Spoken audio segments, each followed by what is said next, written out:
Hey, salut les amateurs de montres, c'est Corentin et j'espère que vous allez tous très bien. On se retrouve aujourd'hui pour une vidéo un petit peu différente de celle que j'ai l'habitude de faire. Alors rassurez-vous, on va quand même parler de montres, mais on va surtout parler de la précision des montres que j'ai à disposition.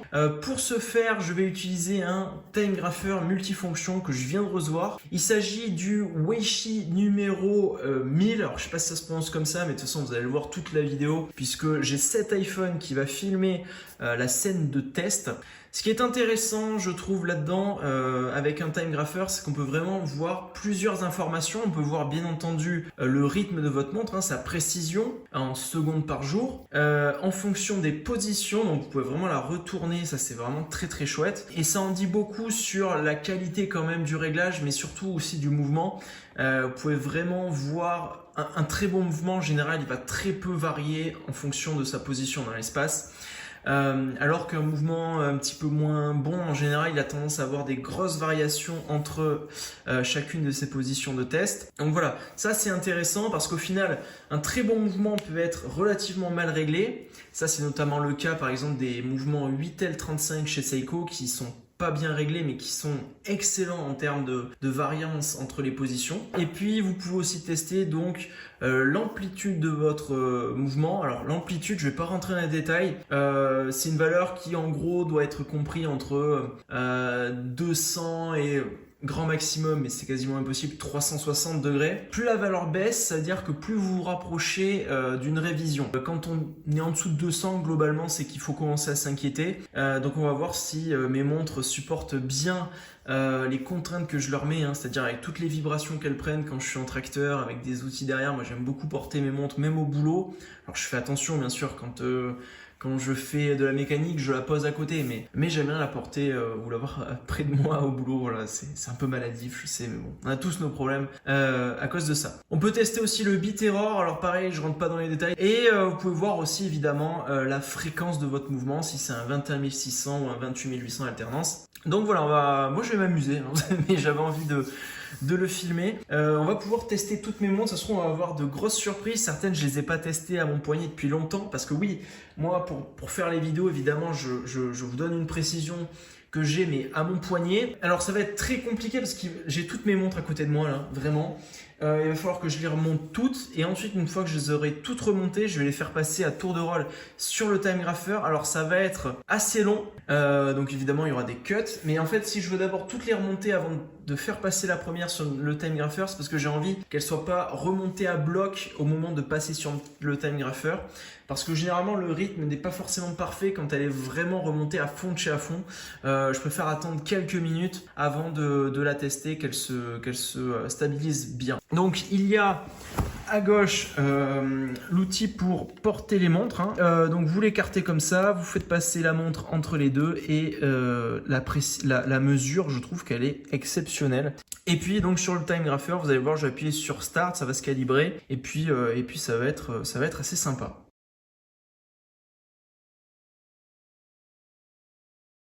Le remontage est assez... Il faut quand même une certaine force pour réussir à tourner la couronne, je suis assez étonné. Alors, je trouve toujours que le remontage sur la Hamilton Kaki Aviation enfin sur cette montre, je trouve toujours qu'il est un peu... qu'il n'est pas évident. C'est pas la montre la plus facile parce qu'il y a vraiment un gros épaulement et que du coup, c'est vrai que ça rend le... On peut pas beaucoup tourner. C'est bien plus facile sur la Longines. Le remontage est... En fait, on sent aucune résistance. Et ça, je fais un petit coucou à Lionel de la chaîne Chronofection. J'aime bien citer les copains. Qui, quand il a remonté, m'a fait exactement la même... alors, c'est pas une réflexion, mais a noté exactement la même chose. C'est-à-dire que c'est ultra agréable à remonter, quoi. Il n'y a aucune résistance, c'est ultra fluide et là ça va super vite, quoi, comparé à la... Alors je sais pas si c'est bon d'aller ultra vite pour remonter sa montre. Bon, c'est vrai que moi c'est pas un immense kiff, en remonter une le matin oui, mais en remonter 20 d'affilée ça va être un peu long et chiant.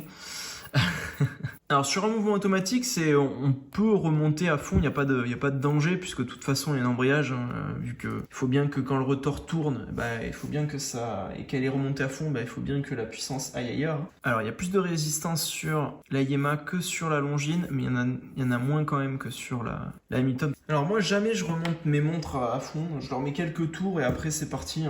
Vu l'activité que j'ai, en général elles sont quand même très bien remontées les montres. La Citizen, pareil, quel bonheur. Alors on sent le petit crantage, hein. On sent la petite résistance, mais ça tourne tellement bien. Oh, c'est agréable. Oh, qu'est-ce que tu peux aller vite. Il y en a qui sont tellement plus agréables à remonter que d'autres. Là, la Citizen, c'est très agréable, c'est un peu comme la Longines. Allez, le tour de la Tudor. Alors, il y a un peu plus de résistance sur la Tudor que sur la Citizen ou que sur la Longines, mais c'est quand même vachement agréable puisque la couronne est très grosse, quoi. On sent une petite résistance, hein, mais ça marche. C'est très facile vu la taille de la couronne. Alors oui, je vais arrêter de forcer comme un con puisque je suis bête. C'était la montre que je portais, celle-là, donc elle a vraiment pas besoin d'être remontée en plus. Alors là, autour de la Orient. Oh, très agréable. Oh, quel bonheur. Elle est toute petite la couronne, mais comme elle dépasse en fait un petit peu de la tranche, elle est super facile à actionner. Ah, la Speedmaster. La Speedmaster, c'est pas super agréable à remonter, hein, pour être honnête avec vous. Parce que, en fait, comme le boîtier est asymétrique, justement pour protéger tout ce qui est bouton poussoir et couronne, du coup, comme elle est un petit peu engoncée dans le boîtier, alors, elle tourne ultra facilement. Alors, on sent quand même qu'il y a une résistance, un peu comme sur la Tudor, mais elle est beaucoup moins, il y a beaucoup moins d'espace, en fait, pour la manipuler. D'ailleurs, comme ça, c'est assez compliqué de la remonter, hein. Ah, le petit bruit. On fait vraiment que de tout petits tours à chaque fois parce que on est limité en fait par le boîtier. Et c'est assez long, hein, quand même, de remonter une speed, hein. Là, il y en a à fond. Surtout ne pas forcer, hein, quand vous remontez une montre manuelle, hein. La Fita Aeronautics chronographe édition limitée avec l'insert en or. Et donc on est sur un Valjoux 7750 à l'intérieur, comme dans la Yemas. Dans la Yemas, c'est un 53. Là, c'est un 50. Alors je pense qu'ils ont exactement la même force, sauf que la couronne de la Fita étant beaucoup plus grosse, c'est beaucoup plus facile à remonter. Ah, la Siga Design, très facile. En général, quand les crans sont bien faits, il n'y a pas trop de soucis. C'est quand les crans sont pas super précis et tout que ça fait un peu mal. Elle a une couronne qui est très grosse, ça devrait bien se passer alors. Oh, le bonheur. Ah, je crois que la Longines, c'est la deuxième plus agréable, celle-là. Certains, je sais, qui vont me dire « Ah, tu vas beaucoup trop vite !» Oui, mais là, j'en ai marre. Allez, donc on est parti maintenant pour les tests à proprement parler. On va commencer avec la Hamilton Kaki Aviation Pilot Daily Toto. Bref, la montre que portait Matthew McConaughey en jouant le rôle de Cooper dans Interstellar. Donc, je vais la positionner dessus. Hop, là, on tire... Et on la positionne. Alors ce que je vous propose, c'est que je vais vous montrer, je vais l'allumer pour vous montrer comment ça marche, comment on règle. Et ensuite, je vous donnerai qu'une fois que ça aura déjà fait toute la largeur. Enfin, je vais vous donner la précision après avoir attendu un petit moment pour pas vous filmer tout parce que sinon ça va durer très très longtemps. Donc je l'allume. Hop là. Ah, le bruit, on va tout de suite l'arrêter parce que c'est un peu chiant. Le bruit, on va tout de suite l'arrêter. Hop là, on va se mettre en muté parce qu'en fait sinon ça fait ce bruit. On entend la fréquence du mouvement en fait. Et je pense que je suis pas sûr que vous kiffiez entendre ça. Donc en gros, alors vous mettez en pause, là vous allez dans Settings et là vous devez, si vous voulez avoir par exemple alors si vous l'achetez et que vous voulez avoir l'amplitude du mouvement, hein, qui en gros c'est sa santé en fait, hein, c'est le fait de faire ça, hein, l'amplitude. Alors c'est plutôt ça même.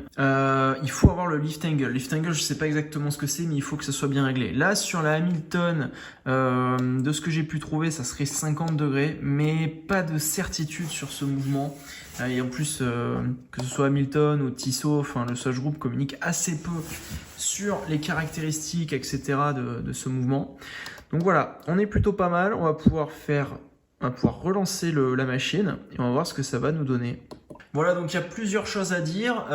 Déjà que la montre est en bonne santé, hein, donc on a vraiment un rythme qui est excellent à 0 secondes par jour avec éventuellement plus 1 à un moment. Là on a moins 1, ouais, donc vraiment c'est autour des 0 secondes par jour, c'est très bien. Le bit error est très bon aussi. Le bit error en fait c'est la différence de temps que met le balancier à aller dans le sens des aiguilles de la montre et dans le sens inverse. Donc là, ça met 0,1 milliseconde de plus dans le sens des aiguilles d'une montre par rapport à l'inverse, si je ne me trompe pas. Bref, ce qu'il faut retenir, c'est qu'entre 0 et 0,5, c'est très bien. On a une amplitude relativement basse, mais je ne sais pas ce que c'est l'amplitude optimale sur ce mouvement. Donc 227, ça va, on est en dessus des 200. Donc voilà un mouvement qui, en tout cas dans cette position, est vraiment pas mal. On va tester dans une autre position. Mais en tout cas, vraiment dans cette position, il n'y avait rien à dire. La précision était top. Et voilà. Donc dans cette position, on peut voir que la montre a un rythme un poil plus bas. On est toujours entre 0 et moins 5. Pour moi, entre moins 5 et plus 10, ça reste tout à fait acceptable. Donc voilà, on est légèrement en négatif dans cette position. L'amplitude est assez similaire, un poil plus élevé je crois, et on a toujours un bit error qui est tout à fait acceptable entre 0 et 0,5. Donc c'est très bien, on va pouvoir tester une dernière position, on va tester la main dans la poche, c'est-à-dire donc couronne à 3 heures, puisque si vous avez votre main dans votre poche, par exemple je sais pas quand vous vous baladez ou des trucs comme ça, voilà, c'est entre, ouais, j'ai pas envie de tester toutes les positions parce que sinon on va y passer des heures, mais voilà, on va voir ce que ça donne donc dans cette position. Et bien écoutez, dans cette position c'est pareil, c'est tout à fait bon, on est légèrement positif, mais très proche de 0. On a un bit error légèrement plus élevé, mais toujours dans la marge acceptable, l'amplitude est bonne. Voilà, pas grand chose à dire, à part que ma Hamilton Kaki Aviation Pilot Day Date est en bonne santé. Donc voilà, très content de vérifier qu'au bout de 3 ans, plus de 3 ans et des conditions parfois pas bonnes pour la porter, bah, le mouvement H40 se porte quand même, vraiment bien. Donc c'est cool, il vieillit bien et c'est bien. Voilà, je suis pas obligé de faire une révision tout de suite. Seconde montre donc, la Longines Spirit. Allez, on va la positionner. Là, le lift angle est différent. On serait visiblement sur du 51. Donc on va voir ce que ça donne. Tac, hop là, on va mettre 51. Ok, donc là, dans cette position, donc cadran vers le haut, on est autour des plus 2, plus 4, plus 5, on va dire. Donc toujours dans une fenêtre très acceptable, avec une très bonne amplitude. Là, on est à plus de 250, donc c'est cool. Un bit error à 0,3, donc ça reste tout à fait correct encore. On va tester dans une autre position pour voir. Bam, comme ça. Bon, encore une fois, même dans cette position, toutes les valeurs sont acceptables. On note que l'amplitude est plus basse, mais voilà, rien d'inquiétant non plus. Donc ouais, non, la montre est bien également dans cette position. Allez, on va la retourner pour voir ce que ça donne. Alors évidemment, quand on tourne la montre, bon, ça la perturbe, etc. Il faut attendre qu'elle se restabilise. Bon là visiblement elle s'est restabilisée et les valeurs sont tout à fait très bonnes, hein. Je veux dire on est toujours sur très proche de 0 avec une amplitude toujours autour de 240, très peu de bit error dans cette position. Donc voilà, celle-ci il faut la porter les mains dans les poches, ou pas. Donc très chouette aussi la Longines. Voilà, son mouvement est en parfaitement bonne santé. La suivante, la Yema Rally Mario Andretti édition limitée. Donc là on a un lift angle qui est encore une fois différent, on est à 49 degrés sur le Valjoux. Bon bah écoutez, alors plusieurs choses à dire. Donc là déjà on voit qu'on a vraiment un mouvement 4 Hz, donc ça j'apprécie, on a une aiguille des secondes qui est bien fluide du coup. Chose intéressante, l'amplitude est gigantesque, c'est génial, vraiment, plus de 300 c'est assez exceptionnel, aucun bit error, pareil, ça c'est assez fou. Et en termes de précision on est autour des plus 4, plus 5, donc un petit peu en positif, mais dans des valeurs qui sont vraiment très bien.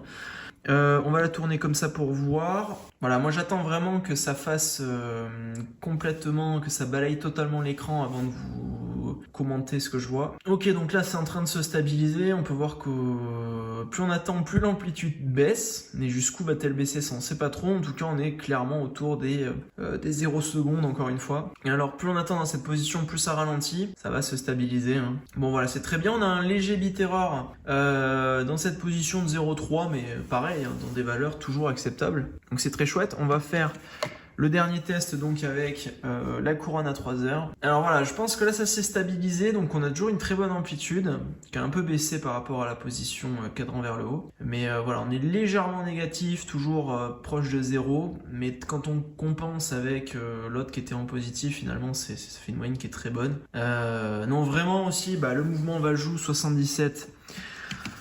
53, il marche très bien. Et si je voulais vous faire aussi cette vidéo, c'est pour vous montrer que malgré que franchement je les porte pas dans des conditions optimales, je suis pas en mode juste devant le bureau et parfois elles subissent des vibrations assez importantes. Celle-ci je l'ai portée notamment à un moment où je faisais une activité vraiment stressante, où j'avais vraiment le volant qui me vibrait très fort dans les mains et j'avais eu assez peur de la niquer, mais en fait vraiment ça marche super bien. La Citizen Fujitsubo que j'ai acheté donc il y a moins d'1 an, mais que j'ai porté donc quand je faisais des trucs un petit peu chauds. En termes de lift angle, on est à 51 degrés sur celle-ci, donc on va tester ça. Hop.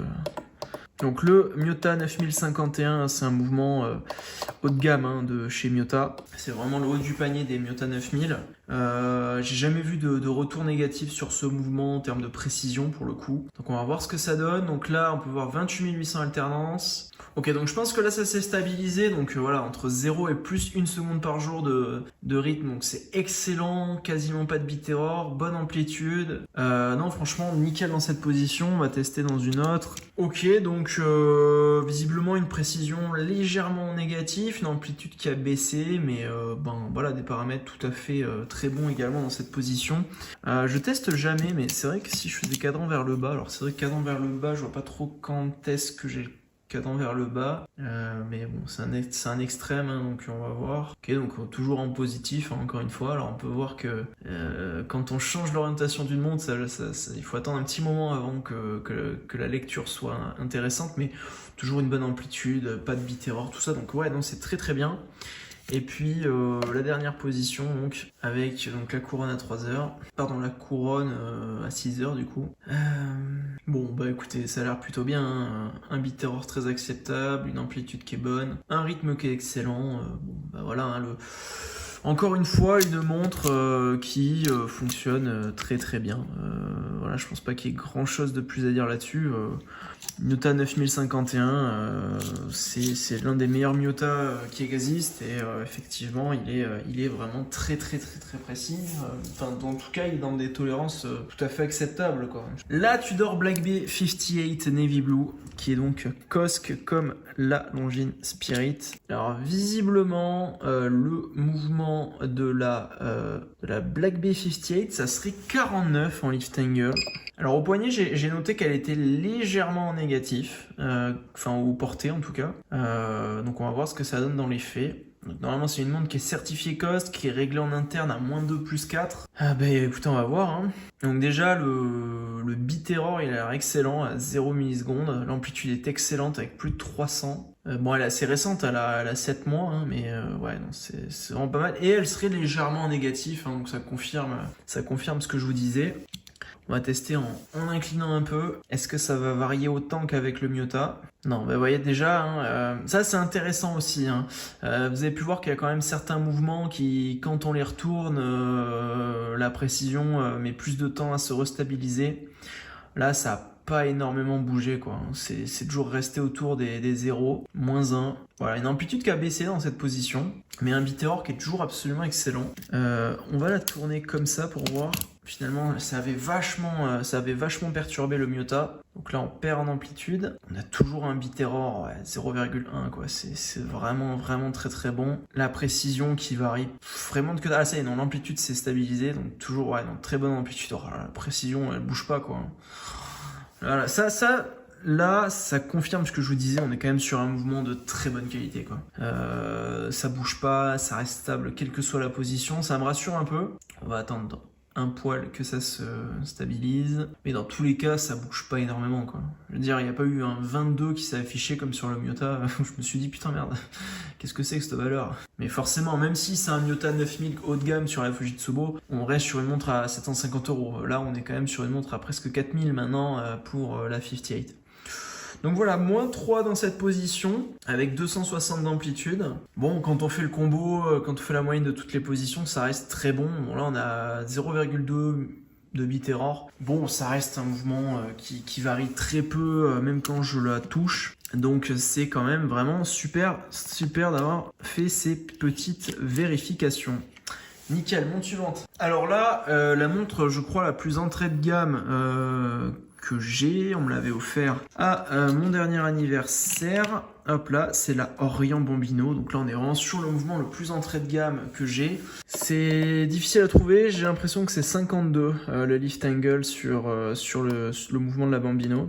Le F6724 du coup. Bon bah dans cette position clairement, alors c'est un mouvement qui est normalement entre -15 et +25. ce qui est dans sa gamme de prix pas mal, hein, puisqu'un NH35 ou un Seiko 4h35 c'est moins 35 plus 45. Bon là à plat on est à plus 16, entre plus 14 et plus 17, ce qui est pas dingue, hein.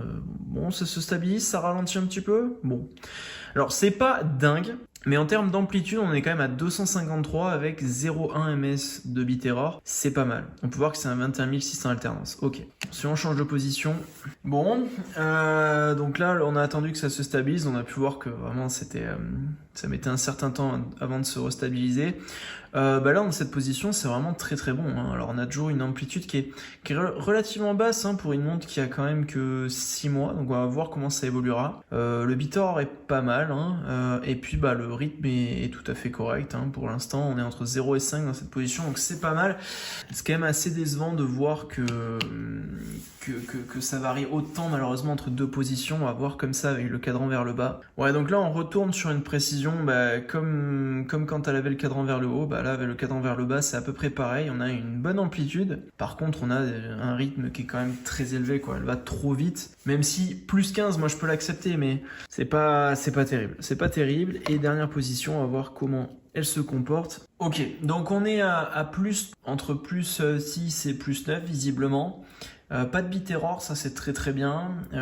Une amplitude qui est bonne. Et c'est marrant parce que finalement, voilà, quand un fabricant donne moins 15 plus 25, tout comme Seiko avec moins 35 plus 45, c'est que vraiment vous pouvez être entre ces deux valeurs. Vous pouvez bien sûr avoir mieux, mais vous pouvez être entre ces valeurs-là. Donc, c'est pas pour rien qu'il les donne en fait. S'il était capable de vous assurer plus, il le mettrait. Ça c'est sûr et certain. Mais bon, là on est sur une montre à 200, je sais plus combien je l'ai payé, je crois 229 euros. Bon, c'est quand même très bien, quoi. Je veux dire, oui, on sera clairement en positif. Je pense qu'en moyenne, là, on est clairement à plus 10, plus 12 secondes par jour en fonction des positions. Mais bon, ça reste très correct. Surtout que c'est pas une montre que je mets au quotidien parce que c'est une montre habillée, c'est relativement frêle. Voilà, si c'est juste pour la porter une soirée de temps en temps, la précision c'est pas super important. Mais je trouve que c'est cool de le savoir. Donc sur celle-ci, c'est pour l'instant de loin la moins précise que j'ai mis sur le banc de test. Alors la suivante, c'est censé être la plus précise, hein, c'est ma Omega Speedmaster Moonwatch professionnelle. Hop là, j'ai fait en sorte de vraiment pas brusquer. Alors, écoutez, ça a l'air très compliqué de déterminer un lift angle sur la Speedmaster. Donc ça serait soit 36, soit 38. Alors je vais essayer avec 38 pour voir. Visiblement, il y a un petit peu de doute. Omega n'a pas dit clairement c'est 38, 36 et 50. Visiblement, avant le calibre coaxial, c'était 50. Mais sur la plupart des coaxiales, visiblement, c'est 38. Donc écoutez, on va voir. On peut voir que c'est un 21600 alternance. L'original, le 321, c'était un 18000. Voilà, excellente amplitude. Un rythme 3 secondes, 4 secondes, c'est tout à fait excellent. Et 0,1 de bit-error.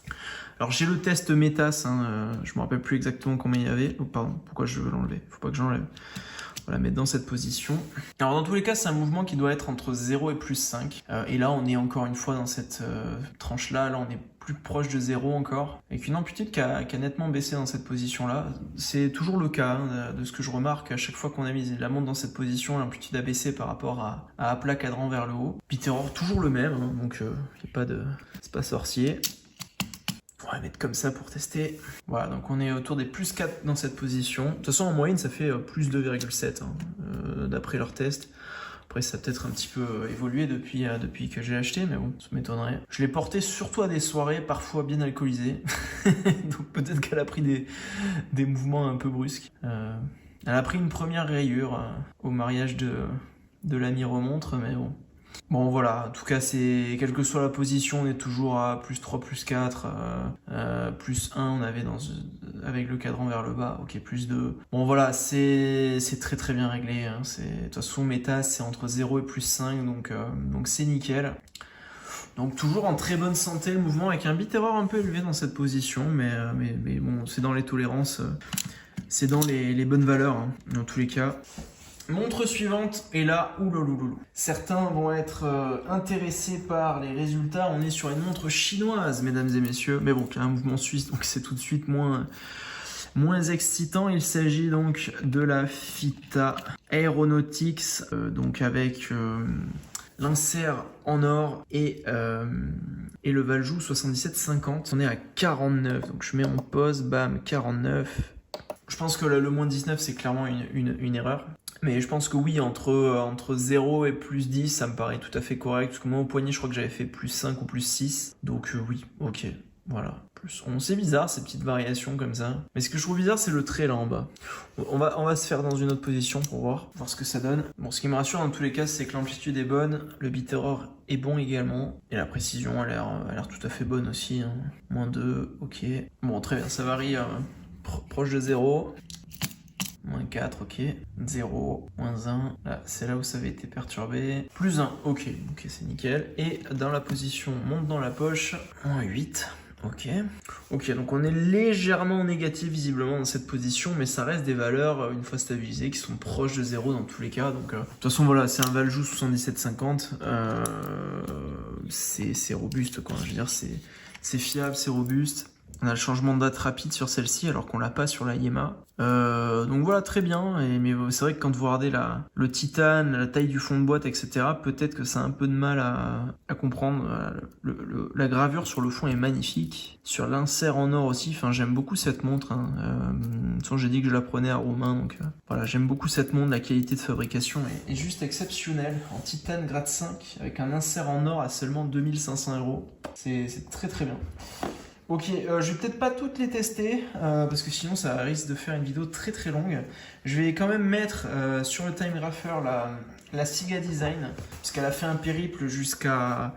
Elle a fait un grand périple jusqu'en Croatie, donc je l'avais vendu, puis au final, enfin bref, une histoire de fou que je vous raconterai peut-être un jour. Donc voilà, alors c'est un 28-24 le mouvement d'origine. Enfin, c'est pas un 28-24 dans la montre, mais ça serait vraiment basé sur un 28-24. 28-24-2. Ok, d'accord, le 28-24-2 il était à 50 alors que le premier était à 53. On va mettre 50 du coup, parce que je pense que clairement ça se base sur le 28-24-2.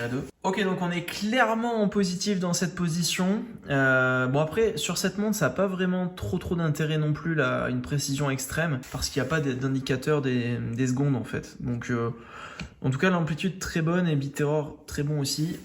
Mais voilà, oui, c'est vrai que sur cette montre, on voit bien que c'est un 28800 alternance par heure, par contre, ça c'est cool. Mais ouais, bon, la précision n'a pas un énorme intérêt de toute façon sur cette montre. Par contre, ce que je vois, c'est que ça varie pas du tout entre les positions, et ça c'est quand même remarquable. Ok, bon, ça s'est stabilisé, j'ai l'impression, à plus 10, plus 12 dans cette position. On a perdu de l'amplitude comme d'habitude. Un bit error qui a un petit peu augmenté quand même. Allez, je suis agréablement surpris par la régularité, même quand je change de position, quoi. C'est-à-dire qu'on reste quand même sur des valeurs tout à fait acceptables. Limite, la speed m'a un peu surpris par ces variations assez importantes. Le Valjoux de la Fita a été un peu étonnant aussi. Mais là, pareil, à chaque fois, regardez, c'est la même précision dans chaque position, quoi. Toujours un bit error à 0,3, une amplitude très bonne. Ok, bon bah écoutez, c'est un mouvement chinois qui clairement, d'après pas mal de sources, se baserait énormément sur le 28-24. Et dans les faits, quelle que soit la position, c'est très stable. Alors même si c'est réglé à plus 15, ça peut clairement, il doit y avoir une raquette à l'intérieur pour justement pouvoir le régler. Et c'est très facile de le régler parce que dans toutes les positions, on est autour des plus 10, plus 15. Donc non, vraiment une bonne surprise. Oui, alors le bit error est un peu levé par contre. Mais on est sur la limite haute du bien en fait, on va dire. Mais sinon, ouais, il suffirait de la ralentir un poil et on pourrait avoir une précision qui est excellente. Alors oui, il y a une raquette, hein. on peut donc le régler, mais ça servirait pas à grand chose de toute façon vu qu'on n'a pas d'aiguille des secondes. La Fita Aeronautics, hein, que j'aime beaucoup ces derniers temps. Donc là, on est sur un Miyota 9015, on est à 51 degrés. Ok. Allez, donc là, on est sur du... C'est marrant, mais il y a toujours ce petit bordel en dessous là qui est... c'est la deuxième Fita où il y a ça. C'est étonnant. Ok, donc dans cette position, visiblement, on est entre moins 5 et moins 10 secondes par jour. Avec une amplitude relativement basse, un bit error très bon, pardon. On va tester dans une autre position. 7. Ok, donc toujours entre -5 et -10 dans cette position aussi. L'amplitude est pas ouf par contre.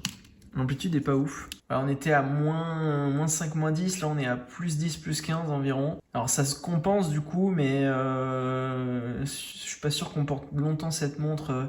Alors, par contre, ce qui peut être très intéressant justement avec ces relevés, parce que quand au poignet vous avez une montre qui par exemple prend du retard, imaginons celle-ci elle prend du retard au poignet, la nuit vous pouvez la mettre par exemple sur le verre et vous compenserez le retard de la journée, puisque bon, il y a un gros écart quand même entre les deux. Donc là le Miyota 9015, pas dingue en termes de réglage. Et surtout de grosses variations entre les positions, donc c'est pas génial comme réglage. Voilà, donc dernière position, écoutez là c'est excellent dans cette position. Alors l'amplitude sur cette montre a toujours été relativement basse, donc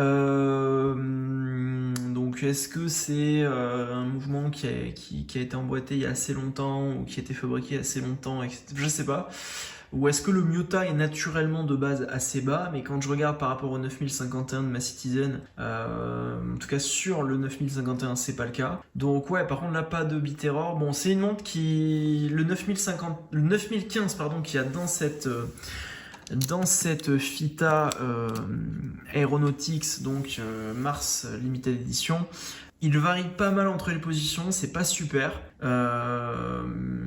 Après, bon, ça dépend aussi ça se trouve, vous en avez une et vous n'avez pas du tout ces variations-là. Mais dans les faits, le pire, c'est que comme on est pas mal en négatif et pas mal en positif dans d'autres, ça doit se compenser. Donc, on doit être entre 0 et 5 en moyenne au poignet. Je me souviens plus. Je crois que j'ai fait le test, je l'ai noté, mais je me souviens plus pour le coup. Mais c'est vrai que par contre, on a des variations qui sont quand même assez élevées entre les positions, et ça j'aime moins. Par contre voilà, et on a une amplitude assez faible, et donc bon, c'est peut-être celle qui a les plus grosses variations. La moins précise est certainement la Siga Design. Celle qui a les plus grosses variations, c'est elle. Voilà, la plus précise, je crois que c'était la Hamilton au final. La plus précise, c'est peut-être la Hamilton. La Tudor est pas mal aussi. La Spirit aussi, la Speedmaster, et c'est génial en fait, parce que le fait d'être entre 0 et +5, vous pouvez à aucun moment être en négatif, et ça c'est vraiment super par contre. Et en plus avec la Speed, c'est vraiment testé à différents taux de décharge du mouvement, donc c'est vraiment super bien réglé. J'espère en tout cas que cette vidéo vous aura plu. Moi ça a été vraiment très intéressant d'étudier un petit peu le comportement de ces différents mouvements. On a pu voir que globalement tous les mouvements que j'ai dans ma collection sont bien réglés. Ils sont tous dans des valeurs qui sont acceptables, hormis la Siga Design, mais qui, comme elle n'a pas d'aiguille des secondes, c'est pas non plus très grave. Donc non, très agréablement surpris. J'espère que vous aurez appris des choses avec cette vidéo. Voilà, je suis pas du tout sponsorisé par la marque du Time Grapher, donc vous pouvez l'acheter si vous voulez, mais ça marche bien, et puis ça permet de mieux comprendre les mouvements et de mieux comprendre leur comportement, le comportement de nos montres. Et le gros intérêt aussi, c'est que quand vous portez votre montre et que vous apercevez qu'au poignet vous êtes en négatif, si vous connaissez un petit peu le rythme dans toutes les positions de votre montre, vous pouvez le compenser la nuit. Donc ça c'est vraiment cool. J'espère que cette vidéo vous aura plu. Je vous dis à la prochaine. Portez-vous bien. Portez bien vos montres. Alors moi du coup je porte ma Tudor Black Bay en ce moment, que j'avais posée pour le test. Donc voilà, d'ici quelques temps je pense que je vous ferai la vidéo de review de ces montres là que j'ai achetées il y a maintenant 6 mois, 1 an. Mais je pense que c'est aussi intéressant de prendre son temps. Et voilà, donc mes montres n'ont plus de secret, et ça devrait aussi vous rassurer quand même, parce que vraiment elles en prennent plein la tête. Donc voilà. Allez, je vous dis à la prochaine.